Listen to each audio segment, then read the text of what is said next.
How to find your customers privacy settings on Bigcommerce easy and quick. Hello guys, in today's video I'm gonna show you how to find it. First open your browser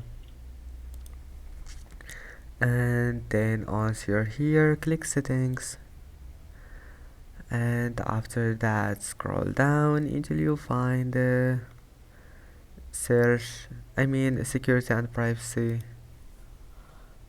and here we'll find security settings. Now all you need to do just scroll down and here we'll find your customers privacy settings. Now manage here any new ones,